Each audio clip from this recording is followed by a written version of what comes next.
오늘 말씀은 사사기 말씀입니다. 사사기 3장 11절부터 12절까지의 말씀. 사사기 3장 11절부터 12절까지의 말씀입니다. 제가 읽어드리겠습니다. 그 땅이 평온한 지 40년에 그나스의 아들 온니엘이 죽었더라. 이스라엘 자손이 또 여호와의 목전에 악을 행하니라. 이스라엘 자손이 여호와의 목전에 악을 행함으로 여호와께서 모압 왕 에글론을 강성하게 하사 그들을 대적하게 하시매. 아멘.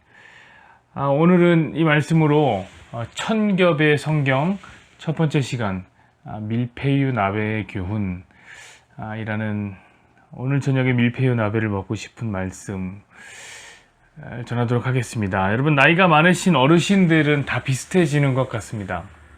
주름살이 이제 켜켜이 쌓이고 허리는 고부라지고 흰머리 나고 이빨이 빠지면 그 외적인 모습이 다 비슷해집니다.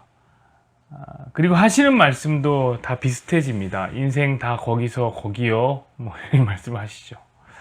남자 다 거기서 거기요, 여자 다 거기서 거기요. 그러니까 아무 남자 아무 여자랑 살아. 돈 다 거기서 거기요, 인생 다 거기서 거기요, 늘 그런다고요. 뭔가 통달한 사람처럼 말투도 되게 비슷합니다. 그럼 왜 어르신들은 그렇게 말씀하시는 것일까요? 그것이 삶이 가르쳐준 진리이기 때문에 그렇습니다. 살아보니 그런 거예요. 다 비슷비슷한 문제 때문에 고생하고 고민하고 그걸 해결하면 또 다른 문제가 찾아오지만 그것마저 비슷해요. 그러니까 사주가 그렇게 잘 맞는 거예요. 여러분, 사주가 뭡니까? 사주가 명리학이거든요. 명리학. 명리학은 일종의 통계입니다. 사람들을 음양과 그 오행 그리고 시비간지에 따라서 구분지은 일종의 통계학이에요. 근데 그런 통계학이 언제 만들어졌냐면 명리학이 당나라 때 만들어졌어요. 그러니까 무려 1300년 전인 더 된 통계죠. 그럼 우리가 사주를 보러 간다는 것은 1300년 더 된 통계를 배우러 간다, 이렇게 생각하면 됩니다. 그런데 그게 기가 막히게 잘 맞죠. 저는 인정합니다. 안 맞지 않아요. 가끔 저한테 사주 보러 가다가 들키시는 분들이 계신데 그리고 되게 미안해 하세요. 되게 예수 믿는 사람이 이런 거 하면 안 되는데 목사님 어떻게 죄송해요 막 그런다고요. 괜찮아요. 재미로 보시라고, 재미로. 미안해 하시면 더 그거 신뢰하고 있는 것 같아서 제 마음이 더 그래요. 그냥 재미로 보러 간다, 미안하지 마시라고요. 다만 왜 그게 잘 맞느냐고요. 그걸 아셔야죠. 그 이유가 중요해요. 그 이유는 사람들 사는 게 다 비슷해서 그런 거예요. 요즘 우리 교회에서 핫한 MBTI도 일종의 통계학이죠. 다양한 검사를 통해서 각 위치별로 두 가지 유형으로 나눠집니다. 그것이 이제 4번이 겹쳐 나오니까 2 곱하기 2 곱하기 2 곱하기 2 해갖고 16가지 유형이 나오게 되는 겁니다. 근데 그거 해보면은 너무 잘 맞죠? 딱 내 얘기하는 것 같아요. 너무 잘 맞아요. 너무 신기해요. 대박이죠. 이거 완전 모든 인간관계를 다 나는 마스터할 수 있을 것만 같은 생각이 든단 말이에요. 그러나 그런 게 아니죠. 삶이 다 비슷하기 때문에 그런 거예요. 삶이 비슷하기 때문에 고작 16개 유형 안에 전 세계 사람들 다 담을 수 있는 겁니다. 그렇습니다. 우리 삶은 매우 흡사한 것이 많습니다. 마치 인생 전체가 데자뷰 현상인 것처럼. 이거 어디서 많이 봤는데? 그런 생각 자주 하시잖아요. 늘 비슷한 문제들 때문에 우리는 고민합니다. 게으른 사람은 늘 게으름 때문에 고민해요. 그런 사람들은 나이를 먹어서도 야, 밥 먹고 이거 바로 설거지 할까? 아니면 다음 식사 때 설거지 할까? 이거 고민한다고요. 못된 유형의 남자를 만나서 매우 고생한 자매가 있습니까? 그래서 결심합니다. 다음에는 이런 사람과는 정반대되는 사람 만나겠다. 근데 놀라운 건 그 자매는 10중 8구 똑같은 유형의 남자를 만난다는 겁니다. 이게 인생의 진리라. 선택장애가 있는 사람은 밥 먹을 때도 엄마가 뭐 먹으라고 골라줘야 됩니다. 그런데 놀라운 것은요, 그런 사람은 시집 갈 때도 엄마가 골라준 사람이란 겁니다. 사람은 안 변합니다. 그래서 삶이 다 비슷해 보이는 거예요. 저 같은 사람은 꼭 닥쳐야 합니다. 저는 아마 죽을 때도 영정사진을 미리 안 찍을 것 같아요. 죽고 난 다음에 고를 것 같아요. 그래서 어른들은 늘 그러는 거죠. 인생 다 거기서 거기요. 마치 밀푀유 나베처럼 말이죠. 여러분 혹시 드셔보셨나요? 밀푀유 정말 맛있죠. 기가 막히게 맛있죠. 근데 그 만드는 거 보면요, 똑같은 것을 계속 포개입니다. 와, 이 정도로 포개도 되나? 이게 맛있나? 이렇게 싶을 때 완성된 하나의 요리가 나오는 것이죠. 엄청나게 많은 겹으로 켜켜이 쌓여 있습니다. 근데 그게 참 맛있어요. 인생도 그래요. 다 똑같아 보이고 비슷해 보이나 그렇게 인생은 하나의 작품이 되어가는 것입니다. 실제로 완성되면 인생은 맛있죠. 저는 성경도 그렇다고 생각합니다. 성경을 유심히 보다 보면 그런 생각이 들 때가 있어요. 야, 이건 내가 전에 본 것 같은데? 이런 생각이 들어요. 특히 성경 읽기를 해보면은 더욱 그래요. 우리 지금 성경 읽기 하는 팀이 있잖아요? 분명히 내가 안 읽은 부분을 읽고 있는데 비슷한 내용이 또 나와요? 그럼 살짝 앞으로 한번 넘겨보죠. 그럼 어김없이 거기에 있어요. 그 얘기가. 바로 그것입니다. 반복. 그것은 중요한 것을 강조할 때 사용하는 기법이죠. 잔소리. 당장에는 쓰지만 인생에는 달아요. 근데 여러분 왜 잔소리가 왜 쓴 줄 아세요? 너무 명확해요. 계속 반복해서 그래요. 잔소리는 늘 똑같아요. 그런데 그렇게 잔소리가 똑같은데도 반복하는 이유가 있죠? 그거 중요하기 때문에 잔소리 하는 거예요.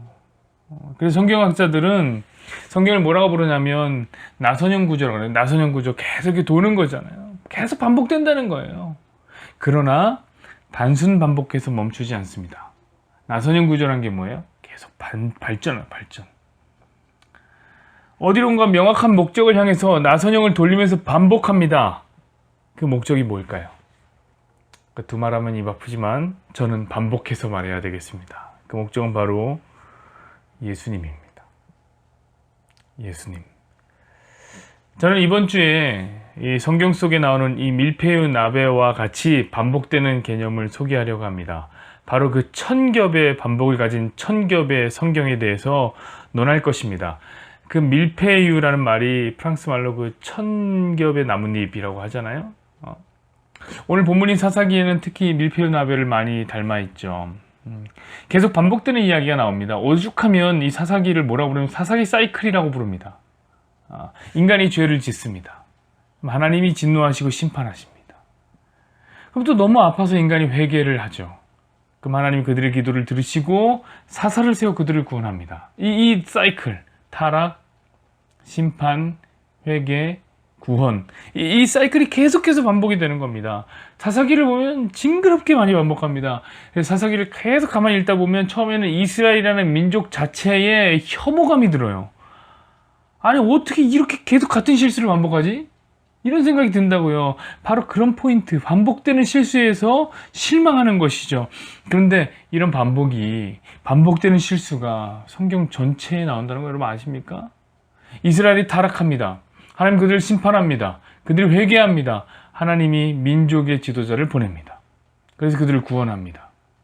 이거 아담 때부터 계속 이어지는 이야기예요. 그러니 여러분 사사시대에 이르러 이스라엘이 변했다거나 더 나빠지고 그런 거 아니에요. 인생이 원래 그런 거예요. 6,000년 전의 인간이나 오늘날의 인간이나 혹은 앞으로 6,000년 후가 모르겠습니다. 올지 안 올지 모르겠습니다. 저는 그 전에 주님이 꼭 오셨으면 좋겠는데 혹 온다 하더라도 6,000년 후에 인간이나 다 똑같은 실수를 반복할 겁니다. 우리만 봐도 그렇지 않습니까? 우리 개인의 역사만 봐도 그래요. 우리 얼마나 똑같은 실수를 반복해요? 늘 알면서도 늘 같은 죄를 반복합니다. 돈을 사랑하는 것이 일만하게 뿌리라 했는데 돈을 얼마나 사랑합니까? 돈 사랑하는 것 때문에 얼마나 많은 거짓말을 하고 얼마나 많은 사람을 미워했고 얼마나 많은 사람들을 욕했습니까? 미워하면 살인한 것이라고 했는데 우리는 얼마나 주기적으로 빈번하게 미워합니까? 그리고 이제는 그 미움 자체가 우리의 당연한 권리인 것처럼 생각합니다. 이성을 향한 그릇된 욕망이 정욕이 죄인 줄 모르는 사람이 어디 있습니까? 다 압니다 그거. 근데 이 부분에 약한 사람들은 늘 걸려 넘어지는 장애물이에요. 우리는 죄와 뗄래야 뗄 수 없는 죄인입니다. 우리 예레미야 때 그 공부했잖아요. 예레미야 공부할 때 이미 들었잖아요. 우리가 죄를 안 짓는다는 것을 하나님 어떻게 생각하세요? 이디오피아 흑인이 백인 된다는 말과 똑같이 생각한다고요. 우리가 죄 안 짓는다는 말은 표범이 그 가죽에서 그 점을 다 떼는 것과 같은 것이라고 생각한다. 그러니까 불가능하다고 하나님 이미 생각하신다고요. 그래서 우리 인생에는 문제가 끊이지 않는 겁니다. 우리 인생에 찾아오는 모든 시험과 모든 절망의 사건들은 하나도 빼놓지 않고 다 우리 죄악의 결과인 것입니다. 그래서 우리 회개하잖아요. 늘 회개합니다. 어떤 목사님은 한 번 회개하면 또 회개할 필요가 없다고 하는데 그것은 하나는 맞고 하나는 틀린 이야기입니다. 물론 회개한 일에 대해서는 또 회개할 필요가 없습니다. 왜냐하면 하나님은 미쁘시고 의로우사 우리가 우리 죄를 자백하면, 이 말은 뭐냐면 우리가 회개하면 우리 죄를 사해 주겠다고 말씀하셨습니다. 그러니까 한 번 회개한 걸 또 회개할 필요는 없지만 문제는 뭐냐면 우리 죄가 그 하나에 늘 멈춰 있는 게 아니라는 거예요. 우리 하나 짓고 다시 죄 안 짓는 거 아니거든요. 우리 계속해서 죄 짓습니다. 그래서 우리는 계속해서 회개해야 됩니다. 그때 우리 회개 가운데 예수님의 십자가 보혈이 우리 죄를 사하시고 우리를 구원하시는 역사를 보게 될 것입니다. 그런데 여기서 놀라운 점, 우리는 또 죄를 지을 거라는 사실입니다. 그러니 우리도 사사시대의 백성들과 마찬가지입니다. 구제불능, 우리 김용희 선교사님의 표현을 따르자면 우린 죄만 찍어내는 죄 공장입니다. 마치 밀푀운 나베처럼 죄악을 켜켜이 쌓아가고 있는 것입니다. 그런데 그거 아십니까 여러분? 그 반복 안에서도 우리는 나선형으로 성장하고 있습니다. 발전하고 있어요. 우린 또 범죄할 것이지만 조금씩 예수님을 닮아갈 것입니다. 그 예수님이라는 목적을 향해서 그 장성한 분량에 이르기까지 우리는 조금씩 성장하고 있다는 사실을 잊지 마십시오. 그것이 밀푀유 나베의 교훈입니다. 밀푀유가 그렇게 똑같은 것이 계속 있어서 이게 무슨 맛일까? 이런 생각이 들지만, 야, 이거 똑같은 맛 아닐까? 이런 생각이 드는 음식이지만 일단 끓이면 정말 맛있는 음식이 되는 것처럼 우리 인생도 그래요. 이렇게 죄악만 짓다가 가나? 이렇게 불평만 하다 가나? 이렇게 생각이 드는 것이 우리 성도의 인생입니다. 오죽하면 바울도 그런 소리를 했어요. 이 사망의 몸에서 누가 나를 좀 해방시켜줘라. 바울도 늘 반복되는 죄 때문에 고민했다고요. 하지만 우리는 그 반복되는 죄악의 역사 속에서 예수님 향해 조금씩 성장해 나갈 거라고요. 그리고 맛있는 요리가 될 거라고요. 합력해서 선을 이루게 될 것이라고요. 그리고 오늘 본문을 통해서 알 수 있는 또 한 가지의 교훈을 제가 설명해 드리려고 합니다. 우리 본문 한번 볼게요.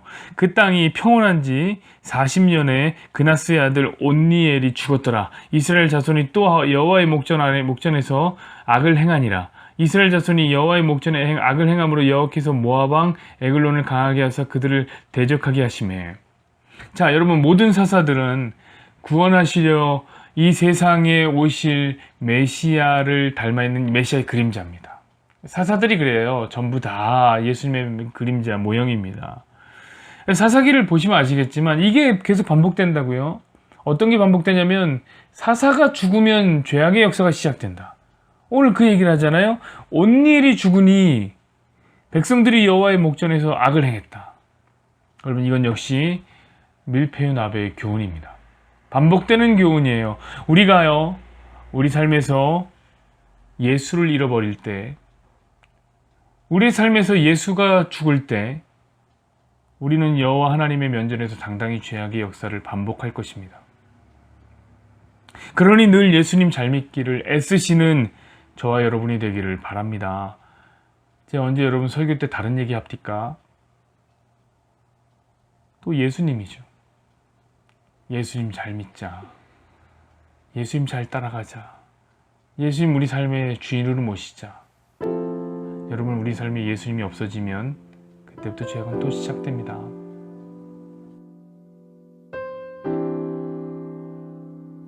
여호와는 내게 복을 주시고 너를 지키시기를 원하며 여호와는 그의 얼굴을 내게 비추사 은혜 베푸시기를 원하며 여호와는 그 얼굴을 내게로 향하여 드사 평강 주시기를 원하노라.